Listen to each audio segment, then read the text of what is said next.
ನಮಸ್ತೆ ಸ್ನೇಹಿತರೆ, ನಾನ್ ನಿಮ್ಮ ಪ್ರೀತಿಯ ಕನ್ನಡ ಮೇಷ್ಟ್ರು ಮಾರುತಿ ಕೆ ಛತ್ತರ್. ತಮ್ಗೆಲ್ಲರಿಗೂ ಜ್ಞಾನವೇ ಅಮೃತ ಯೂಟ್ಯೂಬ್ ಚಾನಲ್ಗೆ ಸ್ವಾಗತ. ಸ್ನೇಹಿತರೆ, ನಾವು ಸಮಗ್ರ ಕನ್ನಡ ವ್ಯಾಕರಣವನ್ನ ಅಭ್ಯಾಸ ಮಾಡ್ತಾ ಇದ್ದೇವೆ. ಈಗಾಗಲೇ ವರ್ಣಮಾಲೆಗಳು, ಅಕ್ಷರ ಹುಟ್ಟುವ ಸ್ಥಾನಗಳು ಹಾಗೂ ಗುಣಿತಾಕ್ಷರಗಳು, ಸಂಯುಕ್ತಾಕ್ಷರಗಳನ್ನ ಜೊತೆಗೆ ಸಂಧಿಗಳ ಕೆಲವೊಂದಿಷ್ಟು ಭಾಗಗಳನ್ನ ಕಲ್ತ್ಕೊಂಡು ಬಂದಿದ್ದೇವೆ. ಈಗ ಅದರ ಮುಂದುವರಿದ ಭಾಗ ಸಂಧಿಗಳಲ್ಲಿ ಎರಡು ಪ್ರಕಾರಗಳನ್ನ ನಾವು ನೋಡಿದೆವು. ಒಂದು ಕನ್ನಡ ಸಂಧಿಗಳು, ಹಾಗೆಯೇ ಇನ್ನೊಂದು ವೆರಿ ಗುಡ್ ಸಂಸ್ಕೃತ ಸಂಧಿಗಳು. ಕನ್ನಡ ಸಂಧಿಗಳನ್ನ ನಾವು ಈಗಾಗಲೇ ಅಭ್ಯಾಸ ಮಾಡಿದೆವು. ಅದರ ಮುಂದುವರಿದ ಭಾಗ ಸಂಧಿಗಳಲ್ಲಿ ಸಂಸ್ಕೃತ ಸಂಧಿಯನ್ನ ನಾವು ಇವತ್ತು ಅಭ್ಯಾಸ ಮಾಡ್ತಾ ಇದ್ದೇವೆ. ಯಾವುದು?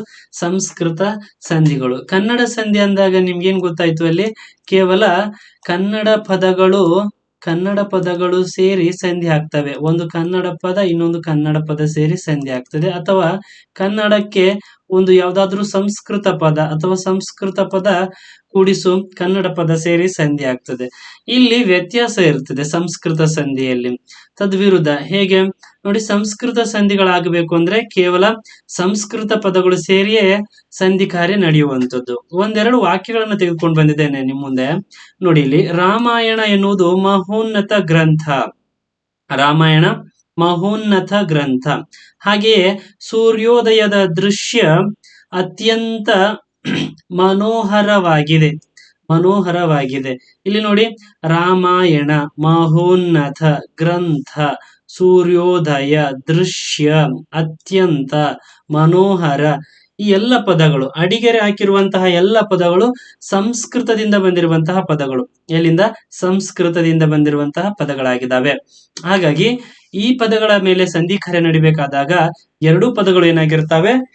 ವೆರಿ ಗುಡ್, ಎರಡು ಸಂಸ್ಕೃತ ಪದಗಳೇ ಆಗಿರ್ತವೆ. ಇಲ್ಲಿ ನೋಡಿ, ರಾಮ ಕೂಡಿಸು ಆಯಣ ರಾಮಾಯಣ, ಜೊತೆಗೆ ಮಹಾ ಕೂಡಿಸು ಉನ್ನತ ಮಹೋನ್ನತ. ನೋಡಿ, ಅದೇ ರೀತಿಯಾಗಿ ಅತ್ಯಂತ ಅತಿ ಕೂಡಿಸು ಅಂತ ಅತ್ಯಂತ ಮನೋಹರ ಸೂರ್ಯೋದಯ. ಈ ರೀತಿಯಾಗಿ ಯಾವುದೇ ಪದಗಳನ್ನ ಬಿಡಿಸಿ ಬರೀರಿ ನೀವು. ಸೂರ್ಯ ಕೂಡಿಸು ಉದಯ, ಇಲ್ಲಿರುವ ಎಲ್ಲ ಪದಗಳು ಏನಾಗಿದ್ದಾವೆ? ವೆರಿ ಗುಡ್, ಸಂಸ್ಕೃತ ಪದಗಳಾಗಿದ್ದಾವೆ. ಎರಡು ಸಂಸ್ಕೃತ ಪದಗಳ ಮಧ್ಯೆ ಸಂಧಿ ಕಾರ್ಯ ನಡೆದ್ರೆ ಅದನ್ನ ಸಂಸ್ಕೃತ ಸಂಧಿ ಅಂತ ಹೇಳಿ ಕರೀತೇವೆ. ಅರ್ಥ ಆಯ್ತಲ್ಲ? ಮತ್ತ ಇಲ್ಲಿ ಒಂದು ಸಂಸ್ಕೃತ ಶಬ್ದ ಕನ್ನಡ ಶಬ್ದದೊಡನೆ ಸೇರಿ ಸಂಧಿ ಆದ್ರೆ ಅದನ್ನ ನಾವು ಕನ್ನಡ ಸಂಧಿಗಳು ಅಂತ ಹೇಳಿ ಕರಿತಿದ್ದೇವೆ. ಅಥವಾ ಎರಡೂ ಶಬ್ದಗಳು ಕನ್ನಡವಾಗಿದ್ರೆ ಅದನ್ನ ಕನ್ನಡ ಸಂಧಿ ಅಂತ ಹೇಳಿ ಕರಿತಿದ್ದೆವು. ಕನ್ನಡ ಸಂಧಿಗಳಲ್ಲಿ ನಾವು ಯಾವ್ದನ್ನ ಅಭ್ಯಾಸ ಮಾಡಿದ್ದೇವೆ ಈಗಾಗಲೇ ನಾವು ಹೇಳ್ತಾ ಹೋಗಿ. ಒಂದು ಲೋಪ, ಹಾಗೆ ಆಗಮ, ಮತ್ತೊಂದು ಆದೇಶ. ಈ ರೀತಿಯಾಗಿ ಮೂರು ಕನ್ನಡ ಸಂಧಿಗಳನ್ನ ನಾವು ಈಗಾಗಲೇ ಅಭ್ಯಾಸ ಮಾಡಿದ್ದೇವೆ. ಅಲ್ಲಿ ನೋಡಿದ ಹಾಗೆ ನಮ್ಗೆ ಏನ್ ಸಿಕ್ತಿತ್ತು? ಒಂದು ಕನ್ನಡ ಪದ ಇನ್ನೊಂದು ಕನ್ನಡ ಪದ, ಅಥವಾ ಒಂದು ಕನ್ನಡಕ್ಕೆ ಮತ್ತೊಂದು ಸಂಸ್ಕೃತ, ಒಂದು ಸಂಸ್ಕೃತ ಇನ್ನೊಂದು ಕನ್ನಡ ಪದ ಸೇರಿ ಸಂಧಿ ಆಗ್ತಿದ್ವು. ಆದ್ರೆ ಸಂಸ್ಕೃತ ಸಂಧಿಗಳಲ್ಲಿ ಹಾಗಲ್ಲ. ಇಲ್ಲಿ ಸಂಧಿ ಆಗ್ಬೇಕಾದ್ರೆ ಎರಡೂ ಪದಗಳು ಏನಾಗಿರ್ಬೇಕು? ಸಂಸ್ಕೃತ ಪದಗಳಾಗಿರ್ಬೇಕು. ಬನ್ನಿ, ತಡ ಮಾಡೋದು ಬೇಡ. ಸಂಸ್ಕೃತ ಸಂಧಿಗಳಲ್ಲಿ ಯಾವ ಯಾವ ವಿಧಗಳು ಬರ್ತವೆ ನೋಡ್ತಾ ಹೋಗಿ. ಸಂಸ್ಕೃತ ಸಂಧಿಗಳಲ್ಲಿ ಒಂದಿಷ್ಟು ಸ್ವರ ಸಂಧಿಗಳಿದಾವೆ, ಒಂದಿಷ್ಟು ವ್ಯಂಜನ ಸಂಧಿಗಳಿದಾವೆ. ಮೊದಲನೇದಾಗಿ ಸ್ವರ ಸಂಧಿಗಳು ಯಾವ್ದೆಲ್ಲ? ಸ್ವವರ್ಣ ದೀರ್ಘ ಸಂಧಿ, ಗೂಢ ಸಂಧಿ, ವೃದ್ಧಿ ಸಂಧಿ ಹಾಗೂ ಎಣ್ ಸಂಧಿ. ಈ ನಾಲ್ಕು ಸಂಧಿಗಳು ಸ್ವರ ಕೂಡಿಸು ಸ್ವರದ ಮುಂದೆ ಸ್ವರ ಸೇರಿ ಸಂಧಿ ಕಾರ್ಯ ಆಗ್ತವೆ. ಆದ್ದರಿಂದ ಇವುಗಳನ್ನ ನಾವು ಸ್ವರ ಸಂಧಿಗಳು ಅಂತ ಹೇಳಿ ಕರೀತೇವೆ. ಇನ್ನು ಉಳಿದಂತೆ ಈ ವ್ಯಂಜನ ಸಂಧಿಗಳು ಅಂತ ಹೇಳಿ ಮೂರು ಇದಾವೆ ನೋಡಿ. ವ್ಯಂಜನ ಸಂಧಿಗಳು, ಒಂದು ಜಸ್ತ್ವ, ಇನ್ನೊಂದು ಶ್ಚುತ್ವ, ಹಾಗೆ ಮತ್ತೊಂದು ಅನುನಾಸಿಕ. ಈ ಮೂರು ಸಂಧಿಗಳು ವ್ಯಂಜನದ ಮುಂದೆ ವ್ಯಂಜನ ಬಂದು, ವ್ಯಂಜನ ಕೂಡಿಸು ವ್ಯಂಜನ, ಅಥವಾ ಒಂದು ಸ್ವರದ ಮುಂದೆ ಒಂದು ವ್ಯಂಜನ ಬಂದು ಸಂಧಿ ಕಾರ್ಯಗಳಾಗ್ತವೆ. ಆದ್ರೆ ಇಲ್ಲಿ ಸವರ್ಣ, ಗುಣ, ವೃದ್ಧಿ ಮತ್ತು ಎಣ್ ಸಂಧಿಗಳಲ್ಲಿ ಏನಾಗ್ತದೆ? ಸ್ವರದ ಮುಂದೆ ಸ್ವರನೇ ಬರ್ತದೆ. ಸಂಧಿ ಕಾರ್ಯ ನಡೆದಾಗ ಸ್ವರದ ಮುಂದೆ ಸ್ವರ ಬಂದು ಸಂಧಿ ಆಗ್ತದೆ. ಅರ್ಥ ಆಯ್ತಲ್ಲ? ಆದ್ರಿಂದ ಇವುಗಳನ್ನ ನಾವು ಸಂಸ್ಕೃತ ಸ್ವರ ಸಂಧಿಗಳು ಅಂತಲೂ, ಇವುಗಳನ್ನ ಸಂಸ್ಕೃತ ವ್ಯಂಜನ ಸಂಧಿಗಳು ಅಂತಲೂ ಕರಿತೇವೆ. ಈಗ ನಾವು ನೋಡ್ತಾ ಹೋಗೋಣ. ಸಂಸ್ಕೃತ ಸ್ವರ ಸಂಧಿಗಳಲ್ಲಿ ಮೊದಲನೆಯ ವಿಧ ಸವರ್ಣ ದೀರ್ಘ ಸಂಧಿ. ಮೊದಲು ನಾವು ಉದಾಹರಣೆ ಮೂಲಕ ನಂತರ ನಿಯಮದ ನಿರೂಪಣೆಗೆ ಸಾಗೋಣ. ಅಂದ್ರೆ ಯಾವ ಬೋಧನಾ ಪದ್ಧತಿ ಇದು? ಎಸ್, ವೆರಿ ಗುಡ್, ಅನುಗಮನ ಪದ್ಧತಿ. ನಿಗಮನ ಪದ್ಧತಿಯಲ್ಲಿ ಮೊದಲು ನಾವು ನಿಯಮದಿಂದ ಉದಾಹರಣೆ ಕಡೆ ಹೋಗ್ತೇವೆ. ನಾವೀಗ ಮೊದಲಿಗೆ ಉದಾಹರಣೆಗಳನ್ನ ಬಿಡಿಸ್ಕೊಂಡು ಒಂದು ನಿರ್ದಿಷ್ಟವಾದ ನಿಯಮವನ್ನ ನಿರೂಪಿಸ್ತಾ ಇದ್ದೀವಿ ಇಲ್ಲಿ.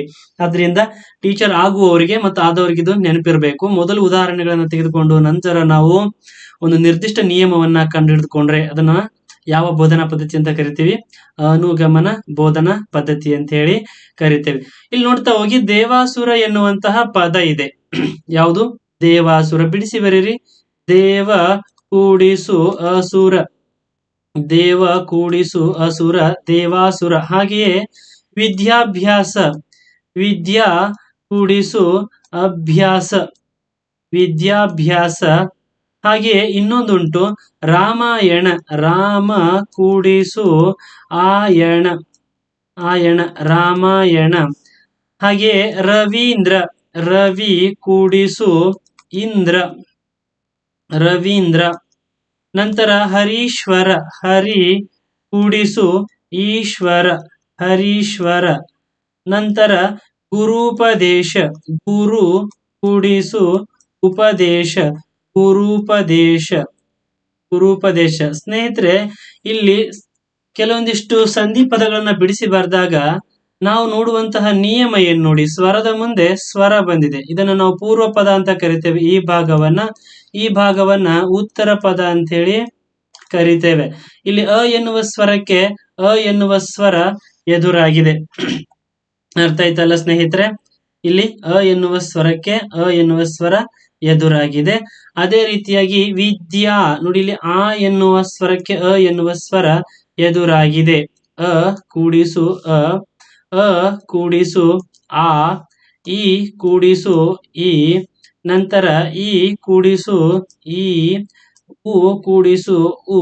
ಇಲ್ಲಿ ನೋಡಿ, ಹೆಸರು ಹೇಳುವಂತೆ ಇಲ್ಲಿ ಅಕ್ಕೆ ಅ ಎದುರು ಬದರಾಗಿದೆ. ಅ ಎನ್ನುವ ಜಾಗದಲ್ಲಿ ಅ ಎದುರು ಬದರಾಗಿದೆ, ಅಥವಾ ಅ ಆ ಎದುರು ಆಗ್ಬಹುದು. ಅದಾದ ನಂತರ ಈ ಉ ಉ. ಈ ಅಕ್ಷರಗಳನ್ನು ನಾವು ಏನಂತ ಕರಿತೀವಿ? ಒಂದೇ ವರ್ಣದಂತೆ ಕಾಣುವುದಲ್ವಾ? ಅ ಆ, ಈ ಉ ಉ. ಆದ್ರಿಂದ ಇವುಗಳನ್ನ ಏನಂತ ಕರಿತೀವಿ? ಸವರ್ಣಾಕ್ಷರಗಳು ಅಂತ ಹೇಳಿ ಕರಿತೇವೆ. ಏನಂತ? ಸವರ್ಣಾಕ್ಷರಗಳು. ಇವುಗಳಲ್ಲಿ ಸಂಧಿ ಕಾರ್ಯ ನಡೆದಾಗ ಏನಾಗ್ಬೇಕು? ಅದೇ ವರ್ಗದ ದೀರ್ಘ ಸ್ವರ ಬರಬೇಕು. ಅ ಆ ಇಲ್ಲಿ ದೀರ್ಘ ಸ್ವರ ಆ, ಈ ಇಲ್ಲಿ ದೀರ್ಘ ಸ್ವರ ಈ, ಉ ಎನ್ನುವಾಗ ದೀರ್ಘ ಸ್ವರ ಉ. ಅರ್ಥ ಆಯ್ತಲ್ಲ ಸ್ನೇಹಿತರೆ? ನೋಡಿ, ಪೂರ್ವ ಪದದಲ್ಲಿ ಅ ಕೂಡಿಸು ಅ ಇದೆ, ಆ ಕೂಡಿಸು ಅ ಇದೆ. ಅಂದ್ರೆ ಸವರ್ಣ ಸ್ವರಗಳು ಎದುರು ಬದುರು ಆಗಬೇಕು. ಅಕ್ಕೆ ಅ ಎದುರಾಗ್ಬೋದು, ಅಥವಾ ಆಕೆ ಅ ಎದುರಾಗ್ಬೋದು. ಆದ್ರೆ ಸಂಧಿ ಕಾರ್ಯ ನಡೆದಾಗ ಏನಾಗಬೇಕು? ಎಸ್, ಏನಾಗಬೇಕು? ಅದೇ ವರ್ಗದ ದೀರ್ಘ ಸ್ವರ ಆಗಮಿಸಬೇಕು. ಅದೇ ವರ್ಗದ ದೀರ್ಘ ಸ್ವರ ಅಂದ್ರೆ ಇಲ್ಲಿ ಅ ಆ ವರ್ಗದ ದೀರ್ಘ ಸ್ವರ ಯಾವುದು? ಆ. ಅ ಆ ವಿದ್ಯಾಭ್ಯಾಸ. ಇಲ್ಲಿ ನೋಡಿ, ಅ ಕೂಡಿಸು ಆ ಇದೆ, ರಾಮಾಯಣ ಆ ಬಂದಿದೆ. ಈ ಕೂಡಿಸು ಈ, ರವೀಂದ್ರ. ನೋಡಿ, ದೀರ್ಘ ಸ್ವರ ಈಂದ್ರ ಬಂದಿದೆ. ಈ ಕೂಡಿಸು ಈ, ಇಲ್ಲಿ ನೋಡಿ ದೀರ್ಘ ಸ್ವರ ಈ ಇದೆ. ಉ ಕೂಡಿಸು ಗುರೂಪದೇಶ. ನೋಡಿ, ಇಲ್ಲೆಲ್ಲಾ ಕಡೆಗೂ ಯಾವ ಸ್ವರಗಳು ಬಂದಿದೆ? ದೀರ್ಘ ಸ್ವರಗಳು, ದೀರ್ಘ ಸ್ವರಗಳು. ದೀರ್ಘ ಸ್ವರ ಅಂದ್ರೆ ಏನು? ಇಲ್ಲಿ ಎರಡು ಮಾತ್ರ ಕಾಲಾವಧಿಯಲ್ಲಿ ಉಚ್ಚಾರ ಮಾಡುವಂತಹ ಅಕ್ಷರವಾಗಿದೆ ಸರ್. ಇಲ್ಲಿ ಎಲ್ಲಾ ಕಡೆಗೂ ಸಂಧಿ ಕಾರ್ಯ ನಡೆದಾಗ ಏನ್ ಬಂದಿದೆ?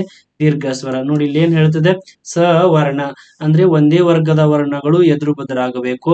ಸವರ್ಣ ಅಂದ್ರೆ ಅ ಕೂಡಿಸು ಅ, ಅಥವಾ ಇವು ಎರಡರಲ್ಲಿ ಯಾವ್ದಾದ್ರು ಎದುರು ಬದರಾಗ್ಲಿ. ಅ ಆ ಯಾವ್ದಾದ್ರು ಎದುರು ಬದರಾಗ್ಲಿ. ಇಲ್ಲಿ ಆ ಇರ್ಲಿ ಅಥವಾ ಇಲ್ಲಿ ಅ ಇರ್ಲಿ, ಇಲ್ಲಿ ಅ ಇರ್ಲಿ ಅಥವಾ ಅ ಇರ್ಲಿ, ಅಕಾರಕ್ಕೆ ಅಕಾರ, ಆಕಾರಕ್ಕೆ ಅಕಾರ, ಯಾವ್ದಾದ್ರು ಎದುರು ಬದರಾಗಿರ್ಲಿ. ಆದ್ರೆ ಸಂಧಿ ಕಾರ್ಯ ನಡೆದಾಗ ಅದೇ ವರ್ಗದ ದೀರ್ಘ ಸ್ವರ ಬರಬೇಕು. ಹೆಸರೇನ್ ಹೇಳ್ತದೆ ನೋಡಿ? ಸವರ್ಣಗಳು ಎದುರು ಬದರಾಗಬೇಕು. ಸಂಧಿ ಕಾರ್ಯ ನಡೆದಾಗ ದೀರ್ಘವಾದ ಸ್ವರ ಆಗಮಿಸಬೇಕು. ಅದನ್ನ ನಾವೇನಂತ ಕರಿತೀವಿ? ಸವರ್ಣ ದೀರ್ಘ ಸಂಧಿ ಅಂತ ಹೇಳಿ ಕರಿತೇವೆ.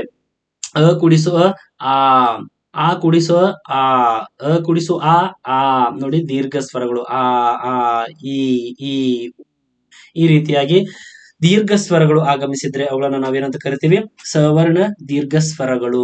ಸೂತ್ರ ಏನ್ ಹೇಳ್ತದೆ ನೋಡಿ, ಇಲ್ಲಿ ಸವರ್ಣ ಸ್ವರಗಳು ಒಂದರ ಮುಂದೆ ಒಂದು ಸೇರಬೇಕು.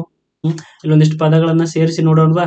ಸಭಾ, ಸಭಾ ಕೂಡಿಸು ಅಂಗಣ, ಅಂಗಣ. ನಂತರ ದೇವಾಲಯ, ದೇವ ಕೂಡಿಸು ಆಲಯ, ಆಲಯ. ನಂತರ ಮಹಾತ್ಮ, ಬಿಡಿಸಿ ಬರ್ದಾಗ ನೋಡಿ, ಮಹಾ ಕೂಡಿಸು ಆತ್ಮ. ನಂತರ ಕವೀಂದ್ರ, ಕವಿ ಕೂಡಿಸು ಇಂದ್ರ, ಕವೀಂದ್ರ. ತದನಂತರ ಗಿರೀಶ, ಗಿರಿ ಕೂಡಿಸು ಈಶ, ಗಿರೀಶ. ಲಕ್ಷ್ಮೀಶ, ಲಕ್ಷ್ಮಿ, ಲಕ್ಷ್ಮಿ ಕೂಡಿಸು ಈಶ, ಲಕ್ಷ್ಮೀಶ. ವಧುಪೇತ, ವಧು, ವಧು ಕೂಡಿಸು ವಧು, ಸಣ್ಣದು, ವಧು ಕೂಡಿಸು ಉಪೇತ, ಪೇತ. ಇಲ್ಲೇನಾಯ್ತು, ವಧುಪೇತ ಆಯ್ತು. ಸ್ನೇಹಿತರೆ, ಇಲ್ಲಿ ನೀವು ನೋಡ್ತಾ ಹೋಗ್ಬೇಕು, ನಿಮ್ಗೆ ಏನ್ ಅನ್ನಿಸ್ತದೆ? ಸಭಾ ಎನ್ನುವಾಗ ಆ ಎನ್ನುವ ಸ್ವರ ಇದೆ ಕೊನೆಗೆ, ಇಲ್ಲಿ ಅ ಇದೆ, ಇಲ್ಲಿ ಅ ಇದೆ, ಇಲ್ಲಿ ಆ ಉಂಟು, ಇಲ್ಲಿ ಆ ಕೂಡ ಇದೆ, ಇಲ್ಲಿ ಆ ಇದೆ, ಇಲ್ಲಿ ಇ ಇದೆ, ಇಲ್ಲಿ ಇ ಇದೆ, ಇಲ್ಲಿ ಇ, ಇಲ್ಲಿ ದೀರ್ಘ ಸ್ವರ ಇ, ಇಲ್ಲಿ ದೀರ್ಘ ಇ ಇದೆ, ಇಲ್ಲಿ ಕೂಡ ದೀರ್ಘ ಇ ಇದೆ, ಇಲ್ಲಿ ಊ ಇದೆ, ಇಲ್ಲಿ ಹ್ರಸ್ವ ಊ ಇದೆ. ಸಂಧಿ ಕಾರ್ಯ ನೋಡಿದಾಗ ನೋಡಿ, ಈಗ ಸೂತ್ರಗಳನ್ನ ಅಪ್ಲೈ ಮಾಡ್ತಾ ಹೋಗೋಣ. ಸ್ವರಗಳ ಒಂದರ ಮುಂದೆ ಒಂದು ಬರಬೇಕು. ಸ್ವರಗಳು ಒಂದರ ಮುಂದೆ ಒಂದು ಬಂದಿದ್ದಾವ ನೋಡಿ, ಬಿಡಿಸಿ ಬರೆದಾಗ ಅ, ಆ, ಅ, ಅ, ಇ, ಈ, ಉ. ಒಂದ್ರ ಮುಂದೆ ಏನ್ ಬಂದಿದೆ? ಸ್ವರಗಳು ಬಂದಿವೆ. ಸಂಧಿ ಕಾರ್ಯ ಆಗ್ಬೇಕಾದಾಗ ಅವೆರಡರ ಸ್ಥಾನದಲ್ಲಿ ಅದೇ ಜಾತಿಯ ದೀರ್ಘ ಸ್ವರ ಬರಬೇಕು. ಅದೇ ಜಾತಿಯ ದೀರ್ಘ ಸ್ವರ. ಅ ಸಭಾಂಗಣ, ಆ ಎನ್ನುವುದು ದೀರ್ಘ ಸ್ವರ. ದೇವ್ ಆಲಯ, ಆ ಎನ್ನುವುದು ದೀರ್ಘ ಸ್ವರ.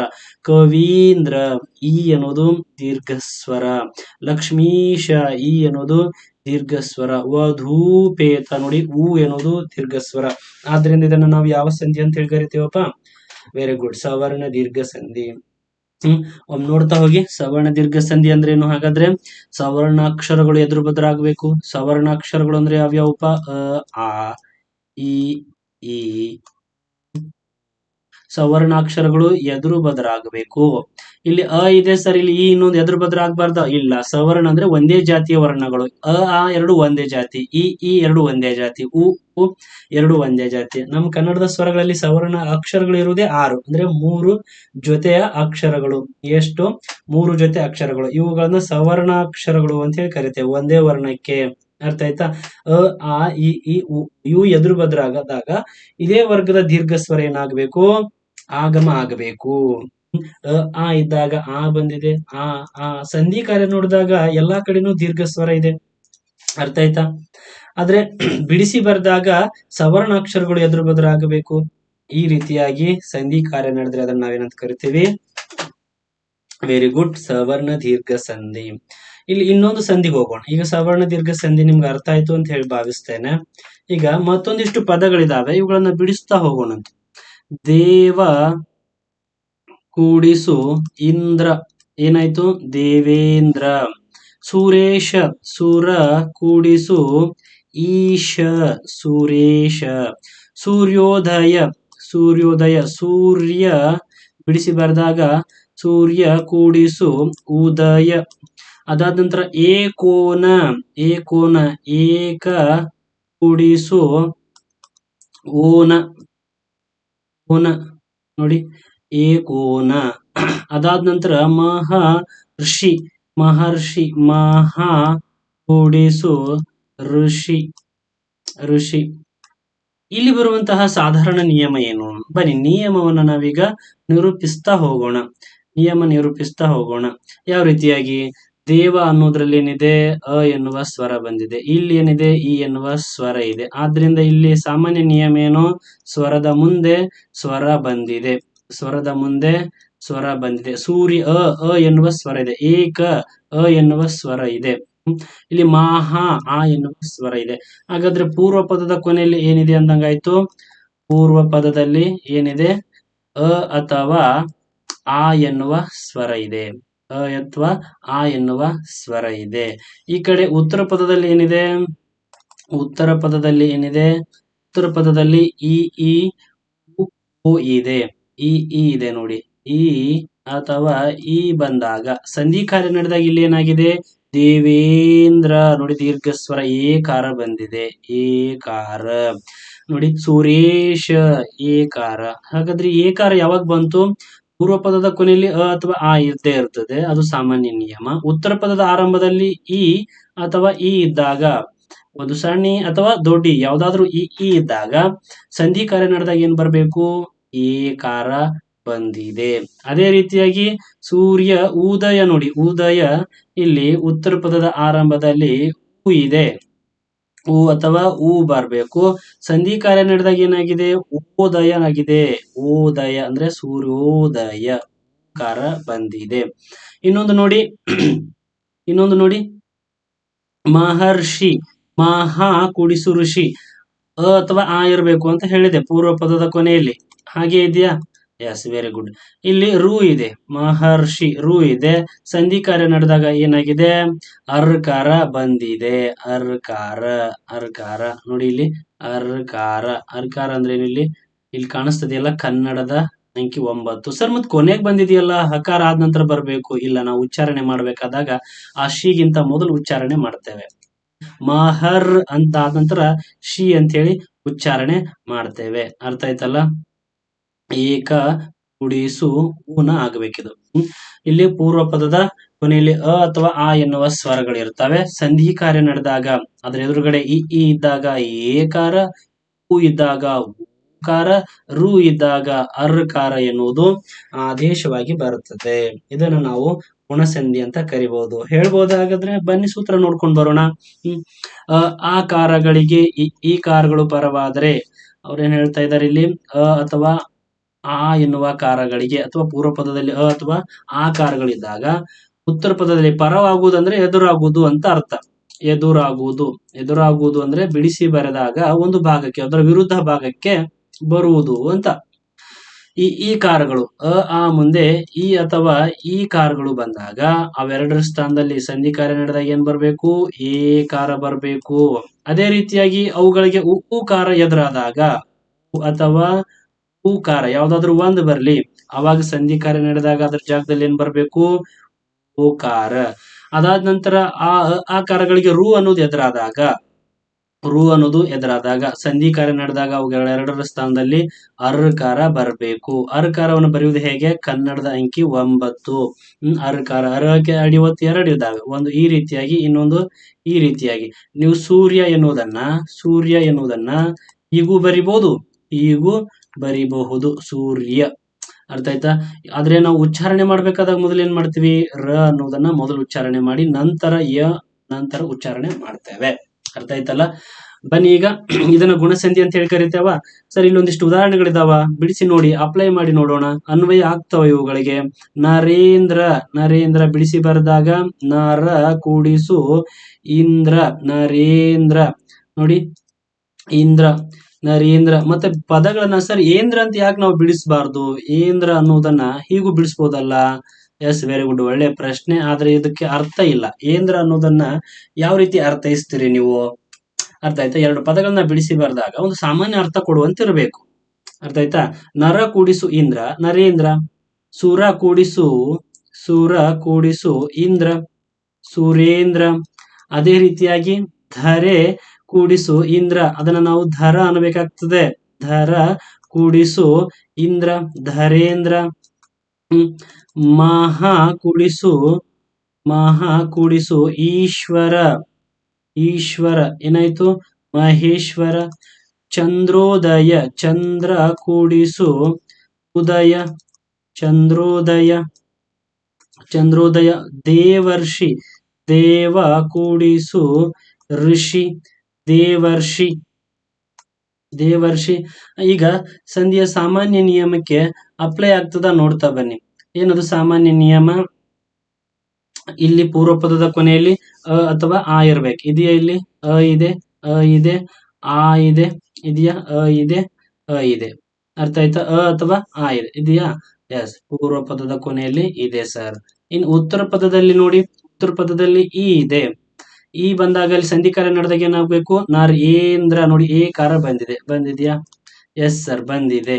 ಇಲ್ಲಿ ನೋಡಿ, ಸೂರ ಇಂದ್ರ, ಈ ಕಾರ ಈ ಅಥವಾ ಯಾವ್ದಾದ್ರು ದೊಡ್ಡ ಇ ಇರ್ಬೋದು, ಸಣ್ಣ ಹ್ರಸ್ವ ಅಥವಾ ದೀರ್ಘಸ್ವರ ಯಾವ್ದಾದ್ರು ಒಂದು ಇ ಇರಬೇಕು.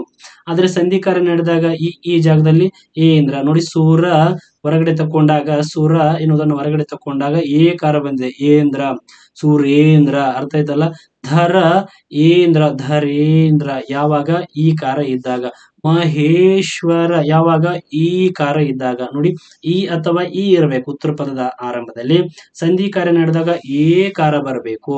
ಇನ್ನೊಂದು ನೋಡಿ, ಚಂದ್ರ ಕೂಡಿಸು ಉದಯ ಉ ಎನ್ನುವ ಸ್ವರ ಇದೆ.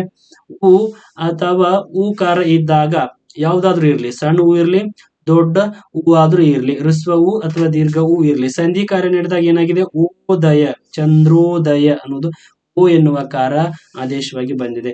ದೇವ ಕುಡಿಸು ಋಷಿ ರು ಎನ್ನುವುದಕ್ಕೆ ದೇವ ಋಷಿ ಕಾರ ಆದೇಶವಾಗಿ ಬಂದಿದೆ. ನಾವು ಇಲ್ಲಿ ಬರೆಯುವುದು ಮಾತ್ರ ಕೊನೆಗೆ, ಆದ್ರೆ ಉಚ್ಚಾರಣೆ ಮಾಡ್ಬೇಕಾದ್ರೆ ಶಿಗಿಂತ ಮೊದಲು ಇದನ್ನ ಉಚ್ಚಾರಣೆ ಮಾಡ್ತೇವೆ. ಶಿ ದೇವರ್ಷಿ ಅರ್ಥ ಆಯ್ತಲ್ಲ. ರು ಜಾಗದೊಳಗ ಕಾರ ಬಂತು.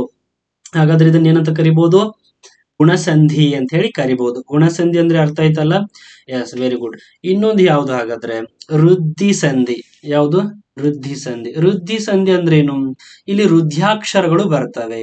ಯಾವ್ಯಾವ ವೃದ್ಧಾಕ್ಷರಗಳು, ವೃದ್ಧಾಕ್ಷರಗಳಿಗೆ ಇನ್ನೊಂದು ಹೆಸರಿದೆ. ಇವುಗಳನ್ನ ನಾವು ಸಂಧ್ಯಾಕ್ಷರಗಳು ಅಂತ ಹೇಳಿ ಕರಿತೇವೆ.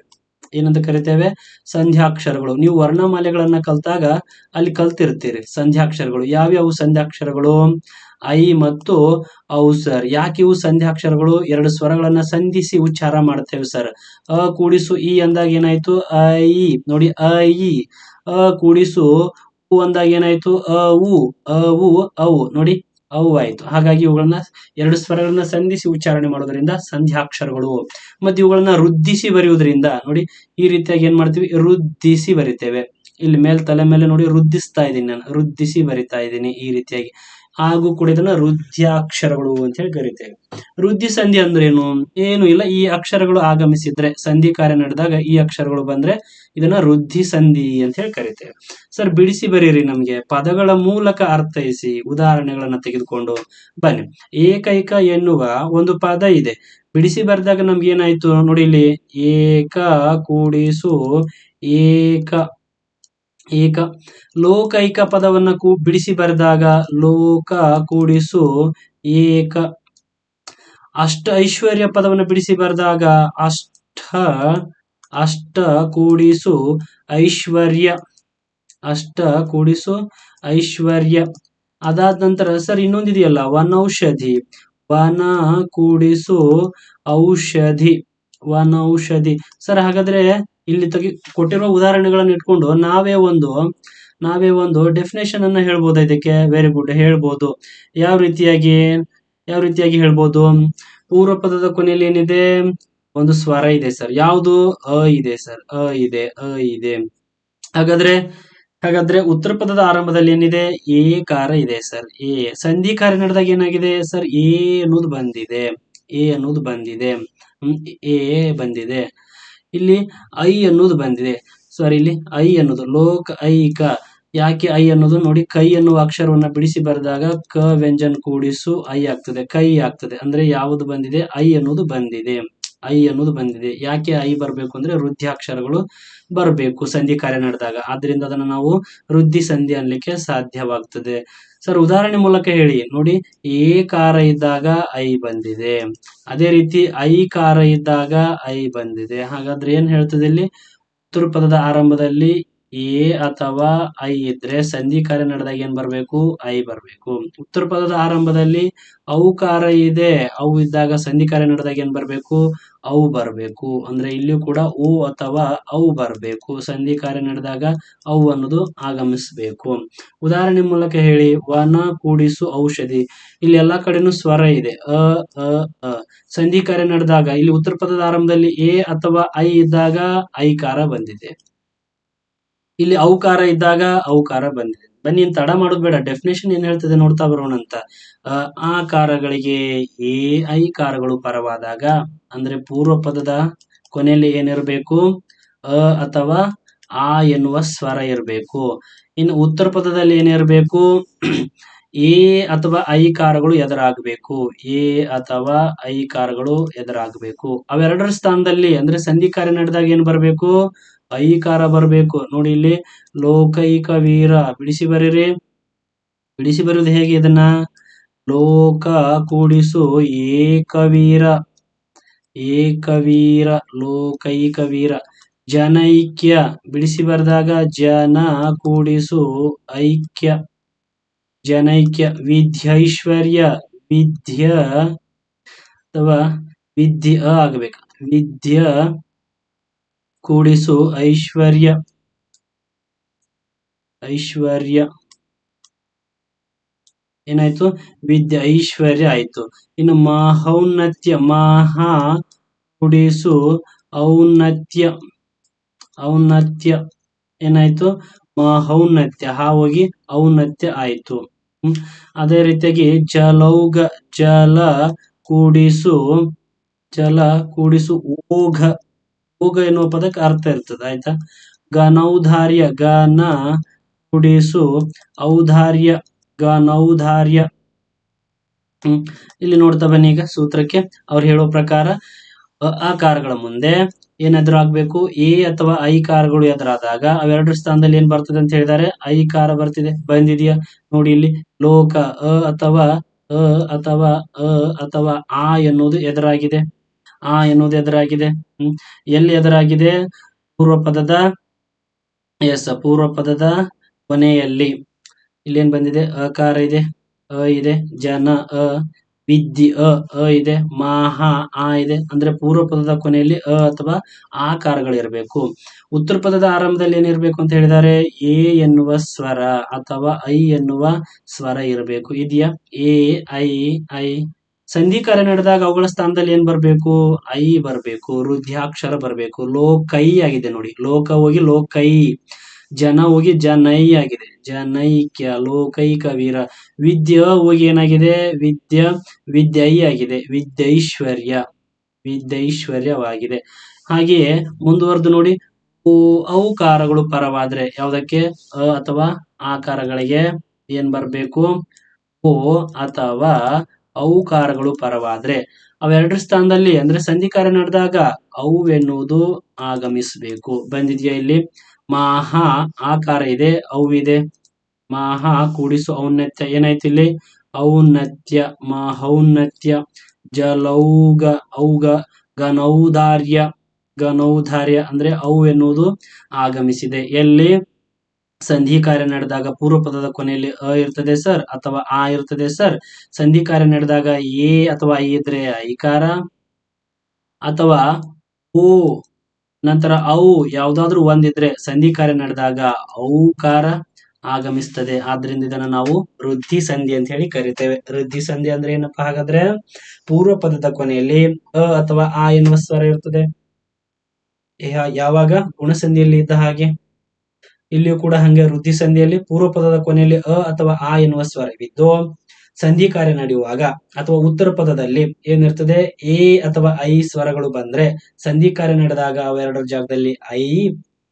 ಇನ್ನೊಂದು ಉತ್ತರ ಪದದಲ್ಲಿ ಓ ಅಥವಾ ಔಕಾರಗಳಿದ್ರೆ ಸಂಧಿ ಕಾರ್ಯ ನಡೆದಾಗ ಅವುಗಳ ಜಾಗದಲ್ಲಿ ಔ ಎನ್ನುವ ಅಕ್ಷರಗಳು ಆದೇಶವಾಗಿ ಬಂದ್ರೆ ಅದನ್ನ ನಾವು ವೃದ್ಧಿ ಸಂಧಿ ಅಂತ ಹೇಳಿ ಕರಿತೇವೆ. ವೃದ್ಧಿ ಸಂಧಿ ಉದಾಹರಣೆ ಲೋಕೈಕ ವೀರ, ಜನೈಕ್ಯ, ವಿದ್ಯೈಶ್ವರ್ಯ, ಮಹೌನ್ನತ್ಯ, ಜಲೌಘ. ಒಟ್ಟಾರೆಯಾಗಿ ನಿಮ್ಗೆ ಪರೀಕ್ಷೆಯಲ್ಲಿ ಕೊಡ್ತಾನೆ ಘನೌದಾರ್ಯ, ಇದನ್ನ ಬಿಡಿಸಿ ಬರೀರಿ ಅಂತ ಹೇಳ್ತಾನೆ. ಅಥವಾ ಇದು ಯಾವ ಸಂಧಿಗೆ ಉದಾಹರಣೆ ಆಗ್ತದೆ ಅಂತ ಹೇಳ್ತಾನೆ. ಅವಾಗ ನೀವು ಸರಳವಾಗಿ ಕಂಡುಹಿಡಿಬೇಕು. ಅಲ್ಲಿ ಘನೌದಾರ್ಯ ಅನ್ನುವಾಗ ಏನಾಗಿದೆ? ಔ ಎನ್ನುವುದಿದೆ. ಅಥವಾ ಘನ ಐಕ್ಯ ಅಥವಾ ಜನ ಐಕ್ಯ ಐ ಅಥವಾ ಔಕಾರಗಳು ಇದ್ರೆ ಆ ಪದದಲ್ಲಿ ಅದನ್ನ ನೀವು ವೃದ್ಧಾಕ್ಷರಗಳು ಬಂದಿದಾವೆ, ಸಂಧ್ಯಾಕ್ಷರಗಳು ಬಂದಿದಾವೆ. ನಮ್ಮ ಕನ್ನಡ ಸಾರ್ ಹೇಳಿದ್ದಾರೆ ಸಂಧ್ಯಾಕ್ಷರ ಅಥವಾ ವೃದ್ಧಾಕ್ಷರಗಳು ಬಂದ್ರೆ ಅದು ವೃದ್ಧಿ ಸಂಧಿ ಆಗ್ತದೆ. ನಾವು ತಿಳ್ಕೊಂಡ್ವಲ್ಲ, ಸವರ್ಣದಲ್ಲಿ ಏನಿರ್ತಿತ್ತು? ಸವರ್ಣ ಸ್ವರಗಳು ಎದುರು ಬದಲಾಗ್ತಿದ್ವು. ಅ ಅಥವಾ ಆ ಸಂಧಿ ಕಾರ್ಯ ನಡೆದಾಗ ದೀರ್ಘ ಸ್ವರ ಆ ಬರ್ತಿತ್ತು. ಈ ಎದುರಾದಾಗ ಸಂಧಿ ಕಾರ್ಯ ನಡೆದಾಗ ಈ ಎದುರಾಗ್ತಿತ್ತು. ಉ ಇದ್ದಾಗ ಸಂಧಿ ಕಾರ್ಯ ನಡೆದಾಗ ಉ ಎನ್ನುವ ದೀರ್ಘ ಸ್ವರ ಬರ್ತಿತ್ತು. ಅದಾದ ನಂತರ ಇನ್ನೊಂದು ನಾವು ಗುಣ ನೋಡಿದೆವು. ಗುಣದಲ್ಲಿ ಉತ್ತರ ಪದದ ಆರಂಭದಲ್ಲಿ ಪೂರ್ವ ಪದದ ಕೊನೆಯಲ್ಲಿ ಅ ಅಥವಾ ಆ ಎನ್ನುವ ಸ್ವರ ಇದ್ದೇ ಇರ್ತದೆ. ಆದ್ರೆ ಉತ್ತರ ಪದದಲ್ಲಿ ಏನಿರ್ತಿತ್ತು? ಈ ಅಥವಾ ಸಣ್ಣ ಈ ಬಂದ್ರೆ ಸಂಧಿ ಕಾರ್ಯ ನಡೆದಾಗ ಎಸ್ ಏಕಾರ. ಅವುಗಳ ಮುಂದೆ ಉತ್ತರ ಪದದಲ್ಲಿ ಉ ಅಥವಾ ಊಕಾರ ಇದ್ದಾಗ ಊಕಾರ ಅಥವಾ ಒಂದು ಸ್ವರ ರು ಇದ್ರೆ ಅಲ್ಲಿ ಅರ್ಕಾರ ಆದೇಶವಾಗಿ ಬರ್ತಿತ್ತು. ಇಲ್ಲಿ ಗುಣ. ಅರ್ಥ ಆಯ್ತಾ? ಇನ್ನೊಂದು ಈಗ ನಾವು ಕಲ್ತಿದ್ದು ಎಸ್ ವೃದ್ಧಿ ಸಂಧಿ. ವೃದ್ಧಿ ಸಂಧಿಯಲ್ಲಿ ಹೇಗೆ? ಒಂದು ಐ ಬರ್ತದ ಅಥವಾ ಒಂದು ಅವು ಬರ್ತದ. ಎಲ್ಲಿ? ಸಂಧಿ ಕಾರ್ಯ ನಡೆಯುವಾಗ. ಯಾವಾಗ? ಉತ್ತರ ಪದದ ಕೊನೆಯಲ್ಲಿ ಏನಿರಬೇಕು? ಎ ಅಥವಾ ಐ ಕಾರಗಳಿದ್ದಾಗ, ಸಂಧಿ ಕಾರ್ಯ ನಡೆದಾಗ ಐ, ಉ ಅಥವಾ ಔಕಾರಗಳಿದ್ದಾಗ, ಸಂಧಿ ಕಾರ್ಯ ನಡೆದಾಗ ಔಕಾರ ಆದೇಶವಾಗಿ ಬಂದ್ರೆ ಅದನ್ನು ನಾವು ವೃದ್ಧಿ ಸಂಧಿ ಅಂತ ಹೇಳಿ ಕರಿತೇವೆ. ಇನ್ನೊಂದು ಉಳಿತು ಸಂಧಿ ಇದರಲ್ಲಿ. ಯಾವುದು? ಎಣ್ ಸಂಧಿ. ಇಲ್ಲಿವರೆಗೂ ಈ 4 ಸಂಧಿಗಳು ಯಾವ್ಯಾವ ಅಂದಂಗಾಯ್ತಿವು? S, very good. ಇವೆಲ್ಲ ಸ್ವರ ಸಂಧಿಗಳು. ಯಾವುದರ ಸ್ವರ ಸಂಧಿಗಳು? ಎಸ್, ವ್ಯಂಜನದ ಸ್ವರ ಸಂಧಿಗಳು. ಯಾವುದು? ಸಂಸ್ಕೃತದ ಸ್ವರ ಸಂಧಿಗಳು. ಸಂಸ್ಕೃತದಲ್ಲಿ ಯಾವ ಪದಗಳು ಸೇರಿ ಸಂಧಿ ಆಗ್ತವೆ? ವೆರಿ ಗುಡ್, ಸಂಸ್ಕೃತ ಪದಗಳು ಸೇರಿ ಸಂಧಿ ಆಗ್ತವೆ. ಇಲ್ಲಿ ಕನ್ನಡ ಪದದ ಹಾವಳಿ ಇರುವುದಿಲ್ಲ. Very good. ಇಲ್ಲೊಂದು ಬಂತು ನೋಡಿ, ಸಂಸ್ಕೃತ ವ್ಯಾಕರಣದಲ್ಲಿ ಕೆಲವು ಸಂಜ್ಞೆಗಳನ್ನ ಮಾಡಿಕೊಂಡಿದ್ದಾರೆ. ಈಗ ಇದನ್ನ ನಾವು ಯಾವ ವಿಧದಲ್ಲಿ ಕಲಿತಾ ಹೋಗೋಣ? ನಿಗಮನ ಪದ್ಧತಿಯಲ್ಲಿ ಕಲಿತಾ ಹೋಗೋಣ ಅಂತ. ಇದನ್ನ ನಿಗಮನ ಪದ್ಧತಿ ಅಂದ್ರೆ ಏನು? ನಿಮ್ ಪರೀಕ್ಷೆಯಲ್ಲಿ ಕೇಳ್ತಾರೆ, ಟೀಚರ್ ಎಕ್ಸಾಮ್ಸ್ ಅಲ್ಲಿ. ನಿಗಮನ ಪದ್ಧತಿ ಅಂದ್ರೆ ಏನು? ನಿಯಮದಿಂದ ನಾವೇನ್ ಮಾಡ್ತೀವಿ? ಉದಾಹರಣೆ ಕಡೆ ಹೋಗ್ತೀವಿ ಸರ್. ಮೊದಲ ನಿಯಮ ನೋಡ್ಕೊಂಡ್ಬಿಡುದು, ಅದಾದ ನಂತರ ಉದಾಹರಣೆಗಳನ್ನ ಅದಕ್ಕೆ ತಕ್ಕ ಹಾಗೆ ರೂಪಿಸ್ತಾ ಹೋಗೋದು, ಇದು ಬರ್ತದಾ ಇಲ್ವಾ ಅಂತೇಳಿ. ಆದ್ರೆ ಅನುಗಮನ ಪದ್ಧತಿಯಲ್ಲಿ ಏನ್ ಮಾಡ್ತಿದ್ದೆವು? ಮೊದಲೇ ಉದಾಹರಣೆಗಳನ್ನ ತಿಳ್ಕೊಂಡು ಅದಾದ ನಂತರ ಉದಾಹರಣೆಗಳನ್ನ ನಾವು ಸ್ಥೂಲವಾಗಿ ವಿಶ್ಲೇಷಣೆ ಮಾಡ್ತಾ ಹೋಗ್ತಿದ್ದೆವು. ಯಾವ್ದಕ್ಕೆ ಏನ್ ಬರ್ತದ, ಯಾವ ಸ್ಥಾನದಲ್ಲಿ ಏನಿರ್ತದ, ಅದರ ಮೂಲಕ ಒಂದು ನಿಯಮವನ್ನ ರೂಪಿಸ್ತಾ ಇದ್ದೆವು. ಉದಾಹರಣೆಯಿಂದ ನಿಯಮದ ಕಡೆಗೆ ಹೋದ್ರೆ ಅನುಗಮನ, ನಿಯಮದಿಂದ ಉದಾಹರಣೆ ಕಡೆ ಹೋದ್ರೆ ಎಸ್ ನಿಗಮನ. ಬನ್ನಿ ಎಣ್ ಸಂಧಿಯನ್ನ ನಿಗಮನ ಪದ್ಧತಿಯಲ್ಲಿ ಕಲಿತಾ ಹೋಗೋಣ. ಸಂಸ್ಕೃತ ವ್ಯಾಕರಣದಲ್ಲಿ ಕೆಲವು ಸಂಜ್ಞೆಗಳಿದಾವೆ, ಹೌದಾ? ಅವುಗಳ ಪ್ರಕಾರ ಎಣ್ ಅಂತ ಒಂದು ಸಂಜ್ಞೆ ಮಾಡ್ಕೊಂಡಿದ್ದಾರೆ. ಯಾರು? ಸಂಸ್ಕೃತ ಪಂಡಿತರು. ಸಂಸ್ಕೃತ ಪಂಡಿತರು ಅವರು ಎಣ್ ಅಂತೇಳಿ ಒಂದು ಸಂಜ್ಞೆ ಮಾಡ್ಕೊಂಡಿದ್ದಾರೆ. ಆ ಸಂಜ್ಞೆಯಲ್ಲಿ ಅವ್ರ ಪ್ರಕಾರ ಯಾವ್ಯಾವ ಅಕ್ಷರಗಳು ಬರ್ತವೆ? ಯ, ರ, ಲ, ವ. ಹಾಗಾದ್ರೆ ಈ ಯ, ರ, ಲ, ವ ಎನ್ನುವ ವ್ಯಂಜನಗಳನ್ನ ನಾವು ಏನಂತ ಕರಿಬೇಕು? ಎಣ್ ಅಕ್ಷರಗಳು. ಏನಂತ? ಎಣ್ ಅಕ್ಷರಗಳು.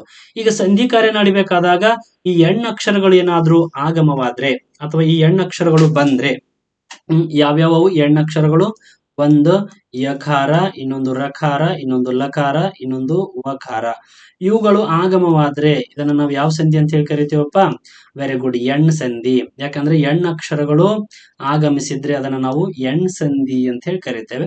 ಕನ್ನಡದೊಳಗ ಲಕಾರ ಬರುವಂತಹ ಉದಾಹರಣೆಗಳು ಇಲ್ವೇ ಇಲ್ಲ ಅಂತ ಹೇಳ್ತಾರೆ. ಯಾರು ಹೇಳ್ತಾರೆ? ಆಧುನಿಕ ವ್ಯಾಕರಣ ಶಾಸ್ತ್ರಜ್ಞರು. ಆಧುನಿಕ ವ್ಯಾಕರಣ ಶಾಸ್ತ್ರಜ್ಞರು ಹೇಳ್ತಾರೆ, ಇಲ್ಲಪ್ಪ ಈ ಲಕಾರ ಬರುವಂತಹದ್ದು ಉದಾಹರಣೆಗಳು ನಮ್ಮಲ್ಲಿಲ್ಲ, ಆದ್ರಿಂದ ನಾವು ಈ ಲ ಅನ್ನ ಹೊರಗಡೆ ಇಟ್ಬಿಟ್ಟಿದೀವಿ, ನಮ್ಗೇನಿದ್ರು ಯ, ರ, ವ ಮಾತ್ರ ಸಂಬಂಧ ಪಡ್ತಾವೆ ಅಂತ ಖಡಾಖಂಡಿತವಾಗಿ ನಿರ್ದಾಕ್ಷಿಣ್ಯವಾಗಿ ಹೇಳ್ತಾ ಹೋಗ್ತಾರೆ. ಅವ್ರ ಪ್ರಕಾರ ಏನಂದಂಗಾಯ್ತು? ಈಗ ಯ, ರ, ವ ಅನ್ನೋದು ಎಣ್ಣಕ್ಷರಗಳು. ಎಣ್ಣಕ್ಷರಗಳು 4, ಯ, ರ, ಲ, ವ. ಕನ್ನಡದಲ್ಲಿ ಉದಾಹರಣೆಗಳಿಲ್ಲ, ಆದ್ರಿಂದ ಯ, ರ, ವ ಎಲ್ಲಿ ಆಗಮಿಸ್ತವಲ್ಲ ಅವುಗಳನ್ನ ನಾವು ಯಾವ ಸಂಧಿ ಅಂತ ಹೇಳಿ ಕರಿತೇವೆ? ಎಣ್ ಸಂಧಿ. Very good. ನೀವು ಅನ್ವಯ ಮಾಡ್ತಾ ಹೋಗ್ಬೇಕು, ಅಪ್ಲೈ ಮಾಡ್ಕೊಳ್ಬೇಕು ಇನ್ನೊಂದು ಸಂಧಿಗೆ. ಅಲ್ಲಿ ಅವು ಮತ್ತು ಐಕಾರಗಳು ಬಂದ್ರೆ ವೃದ್ಧಿ ಸಂಧಿ. ಇಲ್ಲಿ ಎಣ್ ಅಕ್ಷರಗಳು ಬಂದ್ರೆ ಎಣ್ ಸಂಧಿ. ಯಾವ್ಯಾವ ಎಣ್ ಅಕ್ಷರಗಳು? ಯ, ರ, ವ ಅಕ್ಷರಗಳು. ಯ, ರ, ವ ಅಕ್ಷರಗಳು. ಸೊ ನಮಗೆ ಬಿಡಿಸ್ತಾ ಹೋಗಿ ಉದಾಹರಣೆ ತೆಗೆದುಕೊಳ್ಳಿ. ಎಸ್, ಉದಾಹರಣೆ ನೋಡಿ. ಅತ್ಯಂತ ಎನ್ನುವ ಪದ, ಇದನ್ನ ಬಿಡಿಸಿ ಬರ್ದಾಗ ಏನಾಯ್ತು ನಮ್ಗೆ? ಅತಿ ಕೂಡಿಸು ಅಂತ. ಇಲ್ಲಿ ಬಿಡಿಸಿದಾರ ನೋಡಿ ಪಕ್ಕದಲ್ಲಿ, ಅತಿ ಕೂಡಿಸು ಅಂತ. ಇಲ್ಲೇನಾಗಿದೆ? ಈ ಎನ್ನುವ ಸ್ವರ ಇದೆಯೇನ? ಈ ಎನ್ನುವ ಸ್ವರ ಇದೆ. ಇಲ್ಲಿ ಆರಂಭದಲ್ಲಿ ಅ ಎನ್ನುವ ಸ್ವರ ಇದೆ. ಸ್ವರಕ್ಕೆ ಸ್ವರ ಎದುರಾಗಿದೆ, ಆದ್ರಿಂದ ಇದೊಂದು ಸ್ವರ ಸಂಧಿ. ನಾವು ಈಗ ಕಲಿತಂತಹ 4 ಸಂಧಿಗಳಲ್ಲೂ ಸ್ವರಕ್ಕೆ ಸ್ವರ ಎದುರಾಗ್ತಿದ್ವು, ಸ್ವರದ ಮುಂದೆ ಸ್ವರ ಬಂದು ಸಂಧಿ ಆಗ್ತಿದ್ವು, ಆದ್ರಿಂದ ಇವುಗಳೆಲ್ಲ ಸ್ವರ ಸಂಧಿ. ಇಲ್ಲಿಯೂ ಕೂಡ ಹಾಗೆ ಅ ಮತ್ತು ಈ ಎರಡು ಎದುರು ಬದರಾಗಿದ್ದಾವೆ. ಈಗ ಅ ಎದುರಾಗಿದೆ, ಸ್ವರಕ್ಕೆ ಸ್ವರ ಪರವಾಗಿದೆ, ಆದ್ರಿಂದ ಇದು ಸ್ವರ ಸಂಧಿ. ಈಗ ಎಣ್ ಸಂಧಿಯ ನಿಯಮಗಳನ್ನ ಅನ್ವಯ ಮಾಡ್ತಾ ಹೋಗೋಣ. ಹೀಗೆ ಅಕಾರ ಎದುರಾಗಿದೆ, ಇಲ್ಲಿ ಊಗೆ ಅಕಾರ ಎದುರಾಗಿದೆ, ಇಲ್ಲಿ ಪಿತೃ ರುಗೆ ಆಕಾರ ಎದುರಾಗಿದೆ. ಸ್ವರದ ಮುಂದೆ ಸ್ವರ ಬಂದಿದೆ, 2 ಸ್ವರದ ಮಧ್ಯದಲ್ಲಿ ಏನಾಗಿದೆ? ಒಂದು ಯಕಾರ ಬಂದಿದೆ ನೋಡಿ. ಅತಿ ಅನ್ನೋದು ಈ ಇದೆ, ಇನ್ನೊಂದು ಇಲ್ಲಿ ಅಂತ ಇದೆ. ಅಂತ ಈ ಮತ್ತು ಅಕಾರ 2ರ ಮಧ್ಯೆ ಏನಿದೆ? ಯ ಎನ್ನುವುದು ಆದೇಶವಾಗಿ ಬಂದಿದೆ. ಇಲ್ಲಿ ಈ ಕಾರದ ಬದಲಿಗೆ ಯಕಾರ ಬಂದಿದೆ. ಈ ಕಾರ ಎಲ್ಲಿತ್ತು? ಪೂರ್ವ ಪದದ ಕೊನೆಯಲ್ಲಿತ್ತು. ಇಲ್ಲಿ ಈ ಇದೆಯ ಸಂಧಿ ಕಾರ್ಯ ನಡೆದಾಗ ಇಲ್ಲ, ಏನಾಗಿದೆ? ಲೋಪವಾಗಿದೆ. ಅದರ ಬದಲಿಗೆ ಯಾವ್ದು ಬಂದಿದೆ? ಯ ಎನ್ನುವ ವ್ಯಂಜನಾಕ್ಷರ ಬಂದಿದೆ. ಯಾಕಂದ್ರೆ ಇಲ್ಲಿ ಯ ಎನ್ನುವ ವ್ಯಂಜನಾಕ್ಷರಕ್ಕೆ ಅ ಎನ್ನುವ ಸ್ವರ ಸೇರಿದಾಗ ಅದೇನಾಗಿದೆ? ಯಂತ ಆಗಿದೆ. ಯಂತ ಇಲ್ಲಿದೆಯಲ್ಲ, ಅತ್ಯಂತ, ಅತ್ಯಂತ. ಇಲ್ಲಿ ಕೂಡ ಹಾಗೆ ಮಾನು ಸ್ವರ ಇದೆ, ಅಂತರ ಅ ಸ್ವರ ಇದೆ. ಹಾಗಾದ್ರೆ ಪೂರ್ವ ಪದದ ಕೊನೆಯ ಸ್ವರಕ್ಕೆ ಬದಲಾಗಿ ಏನ್ ಬರ್ಬೇಕು? ಯಕಾರ ಬರ್ಬೇಕು, ಇಲ್ಲ ವಕಾರ ಬರ್ಬೇಕು, ಇಲ್ಲ ರಕಾರ ಬರ್ಬೇಕು. ಇಲ್ಲೇನ್ ಬಂದಿದೆ? ವಕಾರ ಬಂದಿದೆ. ಬಂದಿದ್ಯಾ ವಕಾರ? ನೋಡಿ, ಎಣ್ಣಕ್ಷರ ಬಂದಿದ್ಯಾ? ಎಣ್ಣಕ್ಷರ ಯಾವ್ದು ಇಲ್ಲಿ? ವಕಾರ ಬಂದಿದೆ. ಯಾವ್ದ್ರ ಬದಲಿಗೆ ಬಂದಿದೆ? ಪೂರ್ವ ಪದದ ಕೊನೆಯಲ್ಲಿನ ಸ್ವರಕ್ಕೆ ಬದಲಾಗಿ ಬಂದಿದೆ. ಏನಾಗಿದೆ ಇಲ್ಲಿ? ಮನು ಅಂತರ, ಮನ್ವಂತರ, ಮನ್ವಂತರ ಅಂದ್ರೆ ಉಕಾರ ಅನ್ನೋದು ಏನಾಗಿದೆ? ಲೋಪವಾಗಿದೆ. ಯಾಕೆ? ಪೂರ್ವ ಪದದ ಕೊನೆಯ ಸ್ವರ, ಅದ್ರ ಬದಲಾಗಿ ಏನ್ ಬಂದಿದೆ? ಒಂದು ಎಣ್ಣಾಕ್ಷರ ಬಂದಿದೆ. ಇಲ್ಲಿ ಯಾವುದು ಎಣ್ಣಾಕ್ಷರ? ವಕಾರ ಬಂದಿದೆ. ಇನ್ನೊಂದು ಪಿತೃ ಕೂಡಿಸು ಆರ್ಜಿತ, ಪಿತ್ರಾರ್ಜಿತ, ಋಕಾರಕ್ಕೆ ಬದಲಾಗಿ ಏನಾಗಿದೆ ಇಲ್ಲಿ? ಅರ್ಕಾರ ಬಂದಿದೆ. ಅರ್ಕಾರ ಅಥವಾ ರಕಾರ ಅಂತ ಹೇಳಿ ಹೇಳೋಣ. ರಕಾರ ಬಂದಿದೆ. ಪಿತ್ರಾರ್ಜಿತ ನೋಡಿ, ಪಿತೃ ಇದು ರು ಸ್ವರ, ಪಿತರ ಆಗಿದೆ ಇಲ್ಲಿ. ಇಲ್ಲಿ ರಕಾರ ಬಂದಿದೆ. ಆರ್ಜಿತ, ಆರ್ಜಿತ, ಆರ್ಜಿತ, ಆರ್ಜಿತ, ಆದ್ರೆ ಇದಕ್ಕೊಂದು ರ ಎನ್ನುವ ವ್ಯಂಜನ ಸೇರ್ಕೊಂಡಿದೆ. ಏನಾಯ್ತದು? ರಾ ಆಯ್ತು, ರಾರ್ಜಿತ ಆಯ್ತು, ಪಿತ್ತರಾರ್ಜಿತ ಆಯ್ತು. ಅರ್ಥ ಆಯ್ತಾ? ಆದ್ರಿಂದ ಸಂಧಿಯ ನಿಯಮ ಏನ್ ಹೇಳ್ತದೆ ನೋಡಿ, ಈ ಋಕಾರಗಳಿಗೆ ಸವರ್ಣವಲ್ಲದ ಸ್ವರಗಳು ಪರವಾಗಬೇಕು. ಓ ವೆರಿ ಗುಡ್. ನೋಡಿ ಇಲ್ಲಿ ಸೂತ್ರ ಏನ್ ಹೇಳ್ತದೆ? ಸವರ್ಣವಲ್ಲದ ಸ್ವರಗಳು ಎದುರು ಬದ್ರ ಆಗಬೇಕು. ಇಲ್ಲಿ ಈ ಇದ್ದಾಗ ಇದ್ರೆ ಜಾತಿಯ ಈ ಬರಂಗಿಲ್ಲ, ಅಂದ್ರೆ ಅದು ಸವರ್ಣ ಆಗ್ತದೆ. ಯಾವ್ದಾದ್ರು ಬರ್ಬೋದು. ಈ ಜಾಗದಲ್ಲಿ ಅ ಬರ್ಬೋದು, ಆ ಬರ್ಬೋದು, ಬರ್ಬೋದು, ಅಥವಾ ಊ ಬರ್ಬೋದು. ಅರ್ಥ ಆಯ್ತಾ? ಅಥವಾ ರು ಬರ್ಬೋದು, ಯಾವ್ದಾದ್ರು ಬರ್ಬೋದು. ಒಟ್ಟಿನಲ್ಲಿ ಸವರ್ಣವಲ್ಲದ ಸ್ವರ ಎದುರಾಗಬೇಕು. ಹೀಗೆ ಇಲ್ಲಿ ಈ ಅನ್ನೋದು ಎದುರಾಗುವಂತಿಲ್ಲ. ಅದೇ ರೀತಿಯಾಗಿ ಅ ಇದ್ದಾಗ ಏನಾಗ್ತಿತ್ತು? ಅ ಇದ್ದಾಗ ಸವರ್ಣವಲ್ಲದ ಸ್ವರ ಎದುರಾಗಬೇಕು. ಇಲ್ಲಿ ಆ ಅನ್ನೋದು ಬರಬಾರದು. ಅರ್ಥ ಆಯ್ತಾ? ಸವರ್ಣವಲ್ಲದ ಸ್ವರಗಳು ಎದುರು ಬದರಾಗಬೇಕು ಅಂತ ಹೇಳ್ತಾ ಇದ್ದಾರೆ. ಎದುರಾಗಿದೆಯಾ? ಈ ಕುಡಿಸು ಆ, ಇಲ್ಲಿ ಕುಡಿ ಈ ಅ, ಅದೇ ರೀತಿಯಾಗಿ ಇಲ್ಲಿ ಈ, ಇಲ್ಲಿ ಕೂಡ ಅ, ಈ, ಇಲ್ಲಿ ನೋಡಿ ಸವರ್ಣವಲ್ಲದ ಸ್ವರ ಊ ಬಂದಿದೆ. ಈ ಅ, ಮುಂದುವರೆದು ಹೇಳ್ತಾರೆ ಈ ಕಾರಗಳಿಗೆ ಏನ್ ಬರ್ಬೇಕು? ಯಕಾರ. Very good. ಪೂರ್ವ ಪದದ ಕೊನೆಯಲ್ಲಿ ಏನಿರ್ಬೇಕು? ಯಾವ್ದಾದ್ರು ಒಂದು ಸ್ವರ ಇರಲಿ. ಉತ್ತರ ಪದದಲ್ಲಿ ಏನಿರ್ಬೇಕು? ಸವರ್ಣವಲ್ಲದ ಸ್ವರ ಬಂದಿರಬೇಕು. ಸವರ್ಣವಲ್ಲದ ಸ್ವರ ಬಂದಿರಬೇಕು. ಸವರ್ಣವಲ್ಲದ ಸ್ವರ ಎದುರಾಗಿರ್ಬೇಕು. ಸಂಧಿ ಕಾರ್ಯ ನಡೆದಾಗ ಇದು ಉತ್ತರ ಪದ, ಇದು ಪೂರ್ವ ಪದ. ಸಂಧಿ ಕಾರ್ಯ ನಡೆದಾಗ ಇಲ್ಲೇನಿರ್ಲಿ? ಈ ಅಥವಾ ಈ ಇರ್ಲಿ, ಆದ್ರೆ ಸಂಧಿ ಕಾರ್ಯ ನಡೆದಾಗ ಯಕಾರ ಬರ್ಬೇಕು. ಯಕಾರ ಬರ್ಬೇಕು. ಅದಾದ ನಂತರ ಉತ್ತರ ಪದದಲ್ಲಿ ಊ ಇದ್ರೆ ಏನ್ ಸರ್ಕತೆ? ಊ ಅಥವಾ ಊ ಇದ್ರೆ ಏನು? ಅಲ್ಲಿ ವಕಾರ ಬರ್ಬೇಕು. ವಕಾರ ಬರ್ಬೇಕು. ಸರ್ ಇಲ್ಲ, ಉತ್ತರ ಪದದಲ್ಲಿ ಒಂದು ರಕಾರ ಇದೆ, ರ ಇದೆ, ಅಥವಾ ರು ಇದೆ. ರ ಬೇಡ, ರು ಇದೆ. ಯಾಕಂದ್ರೆ ರ ಅನ್ನೋದು ಎಣ್ಣಾಕ್ಷರ ಆಗ್ತದಲ್ಲ, ಅದನ್ನು ಸಂಧಿ ಕಾರ್ಯ ನಡೆದಾಗ ತೆಗೆದುಕೊಂಡು ಬರೋಣ ಅಂತ. ರು ಇದೆ ಸರ್, ಇಲ್ಲಿ ಉತ್ತರ ಪದದಲ್ಲಿ ರು ಇದೆ. ರು ಎನ್ನುವ ಸ್ವರ ಇದೆ. ಸಂಧಿ ಕಾರ್ಯ ನಡೆದಾಗ ರ ಎನ್ನುವ ಅಕ್ಷರ ಬರಬೇಕು. ಒಟ್ಟಾರೆಯಾಗಿ ಎಣ್ಣಕ್ಷರ ಬರಬೇಕು. ಎಣ್ಣಕ್ಷರಗಳು ಯಾವ್ಯಾವು? ಯ, ರ, ವ. ಈ ಅಕ್ಷರಗಳು ಯಾವಾಗ ಬರ್ತಾವ? ಉತ್ತರ ಪದದಲ್ಲಿ ಈ ಇದ್ದಾಗ ಯ ಬರಬೇಕು, ಉ ಇದ್ದಾಗ ವಕಾರ ಬರಬೇಕು, ರು ಇದ್ದಾಗ ರಕಾರ ಬರಬೇಕು. ಇಲ್ಲಿ ನೋಡಿ, ಅತಿ ಕೂಡಿಸು ಅವಸರ, ಅತ್ಯವಸರ. ಇಲ್ಲೇನಾಗಿದೆ? ಹೀಗೆ ಯಕಾರ ಬಂದಿದೆ. ಈ ಅನ್ನುವ ಸ್ವರಕ್ಕೆ ಯಕಾರ ಬಂದಿದೆ. ಅವಸರ. ಅದಾದ ನಂತರ ಜಾತಿ, ಈ ಕರಕ್ಕೆ ಜಾತ್ಯತೀತ, ಜಾತಿಯ ನೋಡಿ ಯಕಾರ ಬಂದಿದೆ. ಜಾತ್ಯತೀತ. ಕೋಟಿ, ಈ ಅದೀಶ, ಕೋಟ್ಯಧೀಶ, ಕೋಟ್ಯಧೀಶ ನೋಡಿ ಕೋಟ್ಯಾಧೀಶ, ಯಕಾರ ಬಂದಿದೆ. ಗತಿ ಅಂತರ, ಗತ್ಯಂತರ ನೋಡಿ ಯಕಾರ ಬಂದಿದೆ. ಪ್ರತಿ ಉತ್ತರ, ಪ್ರತ್ಯುತ್ತರ ನೋಡಿ ಯಕಾರ ಬಂದಿದೆ. ಪ್ರತಿ ಅರ್ಥ, ಪ್ರತ್ಯರ್ಥ, ಯಕಾರ ಬಂದಿದೆ. ಅತಿ ಆಶೆ, ಅತ್ಯಾಶೆ ನೋಡಿ ಯಕಾರ ಬಂದಿದೆ. ಅಧಿ, ಈ ಕಾರಕ್ಕೆ ಆಕಾರ ಎದುರಾಗಿದೆ. ಆಧ್ಯಾತ್ಮ ಬಂದಿದೆ. ಏನಾಗಿದೆ ಇಲ್ಲಿ? ಈ ಕಾರಕ್ಕೆ ಯಕಾರ. ಸರ್ ಮತ್ತೆ ಇನ್ನು ಇವೆರಡು ಉದಾಹರಣೆ ಹೇಳಿಲ್ವಲ್ಲ, ಬನ್ನಿ ಹೀಗೆ ನೋಡೋಣ. ಯಕಾರಕ್ಕೆ ಹೀಗೆ ಯಕಾರ ಬಂದಿರುವುದಕ್ಕೆ ಉದಾಹರಣೆ ನೋಡಿದೆವು. ಇನ್ನ ಊ ಎನ್ನುವುದಕ್ಕೆ ವಕಾರ ಬಂದಿರುವುದನ್ನ ನೋಡ್ತಾ ಹೋಗೋಣ. ಊರು, ಊರು ಆಜ್ಞೆ, ಸವರ್ಣವಲ್ಲದ ಸ್ವರ ಎದುರು ಬದರಾಗಿದೆ. ಊಗೆ ಊ ಬರಬಾರ್ದು. ಪೂರ್ವ ಪದದ ಕೊನೆಯಲ್ಲಿ ಊ ಅಥವಾ ಊ ಇದ್ರೆ ಯಾವ್ದು ಬರಬೇಕು? ಅವ್ರ ಪ್ರಕಾರ, ಸೂತ್ರದ ಪ್ರಕಾರ ವ ಎನ್ನುವುದು ಬರಬೇಕು. ಗುರುವಾಜ್ಞೆ ನೋಡಿ, ಇಲ್ಲಿ ಅರ್ಕಾರ ಅಂದ್ರೆ ಯಾವ್ದು ಮೊದಲು ಉಚ್ಚಾರಣೆ ಮಾಡ್ತೇವೆ? ಗುರು, ಗುರು ಇದೆ ಇಲ್ಲಿ. ಗುರು, ಗುರು. ಇಲ್ಲೇನಾಗಿದೆ? ಆಜ್ಞೆ ಹೋಗಿ ವಾಜ್ಞೆ ಆಗಿದೆ. ಗುರುವಾಜ್ಞೆ. ಅರ್ಥ ಆಯ್ತಾ? ವಧು, ವಧುಪೇತ, ವಧು ಅಥವಾ ಆಭರಣ, ವಧು ಆಭರಣ, ವಕಾರ ಬಂದಿದೆ. ವಧು ಆಭರಣ. ವಧು ಅನ್ವೇಷಣ, ವಧುವನ್ವೇಷಣ ನೋಡಿ ಇಲ್ಲಿ ವಧುವನ್ವೇಷಣ, ವಕಾರ ಬಂದಿದೆ. ಇನ್ನೊಂದು ಋಕಾರಕ್ಕೆ ರಕಾರ. ಇಲ್ಲಿ ಅರ್ಥ ಆಯ್ತಲ್ಲ ನಿಮ್ಗೆ. ಇಲ್ಲಿ ಊಕಾರಕ್ಕೆ ಸಂಧಿ ಕಾರ್ಯ ನಡೆದಾಗ ವ ಎನ್ನುವುದು ಆದೇಶವಾಗಿ ಬಂದಿದೆ. ಈಗ ಪಿತೃ ಋಕಾರಕ್ಕೆ ರ ಬಂದಿರುವುದನ್ನು ನೋಡೋಣ ಅಂತ. ಪಿತೃ ಕೂಡಿಸು ಅರ್ಥ ಪಿತೃ ಅರ್ಥ ರ ಬಂದಿದೆ. ಮಾತೃ ರು ಕೂಡಿಸು ಅಂಶ ಮಾತ್ರಾಂಶ ನೋಡಿ, ಮಾತ್ರಾಂಶ ರಕಾರ ಬಂದಿದೆ. ಕರ್ತೃ ಕೂಡಿಸು ಅರ್ಥ ಕರ್ತೃ ಅರ್ಥ ನೋಡಿ, ರಕಾರ ಬಂದಿದೆ. ಯಾವುದಕ್ಕೆ ರಕಾರ ಬಂದಿದೆ? ರುಗೆ ರ ಬಂದಿದೆ. ಅರ್ಥ ಆಯ್ತಾ? ರುಗೆ ರಕಾರ ಬಂದಿದೆ. ಹಾಗಾದ್ರೆ ಎಣ್ ಸಂಧಿ ಅಂದ್ರೆ ಏನಂದಂಗಾಯ್ತು? ಎಣ್ ಸಂಧಿ ಅಂದ್ರೆ ಏನಪ್ಪಾ? ಡೆಫಿನೇಷನ್ ಹೇಳ್ತದೆ ನೋಡಿ. ಇಲ್ಲಿ ಪೂರ್ವ ಪದದ ಕೊನೆಯಲ್ಲಿ ಯಾವ್ದಾದ್ರು ಸ್ವರ ಇರ್ಲಿ, ಆದ್ರೆ ಸವರ್ಣ ಸ್ವರಗಳು ಎದುರು ಬದ್ರ ಆಗ್ಬಾರ್ದು. ಈ ಇದ್ದಾಗ ಈ ಬರಬಾರ್ದು, ಉ ಇದ್ದಾಗ ಉ ಬರಬಾರ್ದು. ಅಲ್ಲೇನಿರ್ಬೇಕು? ಪೂರ್ವ ಪದದ ಕೊನೆಯಲ್ಲಿ ಈ ಉ ರು ಯಾವ್ದಾದ್ರು ಒಂದು ಸ್ವರ ಇರಬೇಕು. ಈ ರು ಯಾವ್ದಾದ್ರು ಒಂದು ಸ್ವರ ಇರಬೇಕು. ಇನ್ನು ಉತ್ತರ ಪದದಲ್ಲಿ ಸವರ್ಣವಲ್ಲದ ಸ್ವರ ಎದುರಾಗ್ಬೇಕು. ಈ ಇದ್ದಾಗ ಇವುಗಳಿಗೆ ಎದುರಾಗಿ ಇದೇ ಸ್ವರಗಳು, ಇದರಲ್ಲಿ ಯಾವ್ದಾದ್ರು ಒಂದು ಸ್ವರ ಬರಬಾರ್ದು. ಪೂರ್ವ ಪದದ ಕೊನೆಯಲ್ಲಿ ಉ ಇದ್ರೆ ಉತ್ತರ ಪದದಲ್ಲಿ ಇವುಗಳಿಗೆ ಎದುರಾಗಿ ಯಾವ್ದಾದ್ರು ಒಂದು ಸ್ವರ ಇದೇ ಜಾತಿದು ಬರಬಾರ್ದು. ಇನ್ನು ರು ಇದ್ದಾಗ ರುಕಾರ ಎದುರಾಗಬಾರ್ದು. ಸಂಧಿ ಕಾರ್ಯ ನಡೆದಾಗ ಏನಾಗ್ಬೇಕು? ಈ ಇದ್ದಾಗ ಅವುಗಳ ಜಾಗದಲ್ಲಿ ಯಕಾರ ಬರಬೇಕು. ಈ ಅಥವಾ ಈ ಯಾವ್ದಾದ್ರು ಒಂದಿರ್ಲಿ.